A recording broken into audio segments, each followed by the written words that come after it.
오늘 함께 나누실 하나님의 말씀은 사도행전 12장 1절에서 12절까지의 말씀입니다. 그때 헤롯 왕이 손을 들어 교회 중에서 몇 사람을 해하려 하여 요한의 형제 야고보를 칼로 죽이니 유대인들이 이 일을 기뻐하는 것을 보고 베드로도 잡으려 할세 때는 무교절 기간이라. 잡음에 옥에 가두어 군인 내식인 네페에 맡겨 지키고 6월절 후에 백성 앞에 끌어내고자 하더라. 이에 베드로는 옥에 갇혔고 교회는 그를 위하여 간절히 하나님께 기도하더라.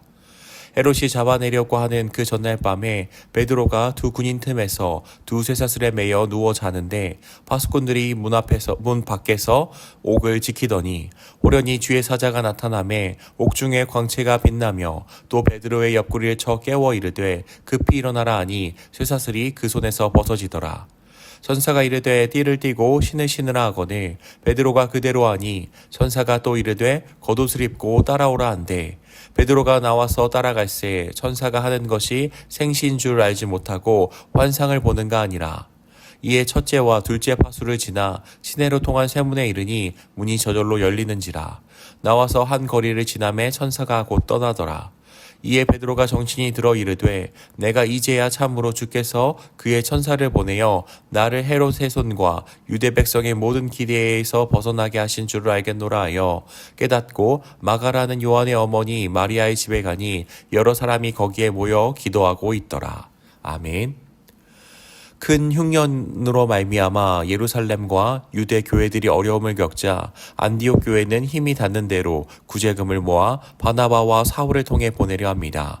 그때 예루살렘 교회는 위기를 맞고 있었습니다. 헤롯 왕이 교회에 몇 사람을 해하려 하였고 예수님의 제자이자 12 사도이자 요한의 형제 야고보가 칼로 순교당합니다. 지금 등장하는 헤롯은 아기 예수님을 죽이려 했던 헤롯 대왕의 손자 헤롯 아그리파 1세였습니다.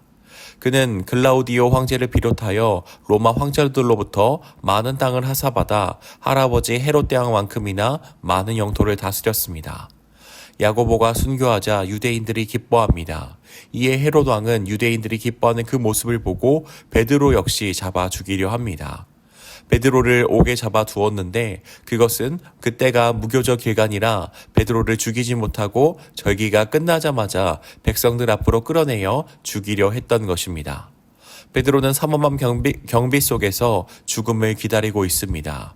이것은 베드로 개인의 위기일 뿐만 아니라 예루살렘 교회의 위기이기도 했습니다. 이러한 위기 앞에 교회의 반응은 어떤 것이었을까요? 5절의 말씀을 보면 이렇게 말씀합니다.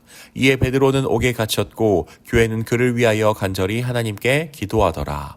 아멘. 교회는 간절히 기도합니다. 여기서 간절이라는 표현은 예수님이 겟세마네 동산에서 기도하셨을 때 사용되었던 표현입니다. 위기 앞에 교회의 반응은 기도였습니다. 헤롯 왕으로 표현되는 세상과 교회의 차이가 여기서 극명하게 드러납니다. 헤롯 왕이 야고보 사도를 칼로 죽였던 것처럼 세상은 칼, 폭력, 세상이 자라가는 그 세상적인 힘으로 자신의 무기를 삼아 사용합니다. 반면 교회의 방법과 능력은 세상적인 힘에 있지 않습니다. 하나님과 그분의 도우심을 구하는 기도에 있습니다. 그렇습니다. 기도가 교회의 방법이며 능력입니다. 언뜻 보기에는 교회가 밀리는 것 같고 또 교회가 끝날 것처럼 보이지만 하나님은 교회의 기도를 들으시며 교회를 책임지시는 하나님이십니다. 세상이 교회를 제압하려 하지만 결국 제압되는 것은 하나님의 손에 의해 제압되는 세상입니다. 헤롯이 베드로를 끌어내어 유대인들 앞에서 처형시키기 전날 밤에 하나님은 사자를 보내십니다. 호련히 베드로에게 나타난 주의 사자는 베드로를 깨워 그를 인도합니다. 군인 내식 한 조가 되어 네 조가 교대로 삼엄하게 지키고 있는 그러한 감옥 가운데서 무사히 빠져나오게 합니다. 베드로도 이 사실 때문에 이것이 너무 놀라워서 처음에 이것이 진짜인지 환상인지 헷갈렸으나 거리로 나오자 비로소 정신이 듭니다. 하나님께서는 베드로와 교회를 이렇게 위기에서 건지십니다. 그렇다면 교회는 베드로를 위하여 어떤 내용으로 간절히 기도했을까요? 정황상 자연스럽게 우리는 베드로가 풀려나기를 위해서 기도했다고 생각할 수 있습니다. 그러나 이어지는 말씀을 살펴보면 베드로가 풀려난 것에 대해서 교회와 성도들은 전혀 예상하지 못하고 또한 베드로가 풀려난 그 일이 전혀 예상 밖의 일인 것처럼 반응합니다. 사실 베드로는 앞서 투옥된 경험이 있었습니다. 사도행전 5장 20절의 말씀을 보면 가서 성전에 서서 이 생명의 말씀을 다 백성에게 말하라 하매라는 말을 주의 사자가 합니다. 이 주의 사자가 풀어준 이유와 같이 하나님의 말씀을 전하기 위하여서 풀어주었다 말씀합니다. 또 처음 투옥되었던 내용들이 기록되어 있는 사도행전 4장의 내용 가운데서는 그들이 풀려났을 때 하나님께 기도했던 내용 역시도 담대하게 하나님의 말씀을 전하게 해달라는 기도였습니다. 이렇게 앞선 말씀들을 살펴볼 때 교회가 베드로를 위해서 기도한 내용 역시도 그냥 단순히 그가 옥에서 나올 수 있게 해달라는 기도보다는 어떤 상황에서도 담대하게 하나님의 말씀과 복음을 선포하기를 기도했을 것입니다. 이처럼 교회의 능력은 기도입니다. 또한 하나님의 말씀과 복음을 선포하는 일이 바로 교회의 능력이요 힘이요 마땅히 감당해야 될 사명입니다. 오늘 말씀을 통하여서 우리에게 주시는 교훈을 살펴보고자 합니다. 우리가 살펴볼 교훈은 바로 말씀과 기도에 우리의 마음을 두는 것입니다. 교회인 우리는 끊임없이 세상으로부터 세상적인 것에 영향을 받게 됩니다. 그래서 마치 그것이 전부인 양 느껴지고 전부인 양 생각되어 살아갑니다. 그러나 교회와 성도가 구해야 할 것, 의지해야 할 능력은 결코 세상이 아니라는 것을 오늘 말씀이 분명하게 확인시켜주고 있습니다. 하나님의 말씀, 기도에 우리의 마음을 두기를 원합니다. 하나님을 의지함으로써 하나님을 위하여서 주의 나라와 교회와 영광을 위하여서 우리가 함께 기도하기를 원합니다.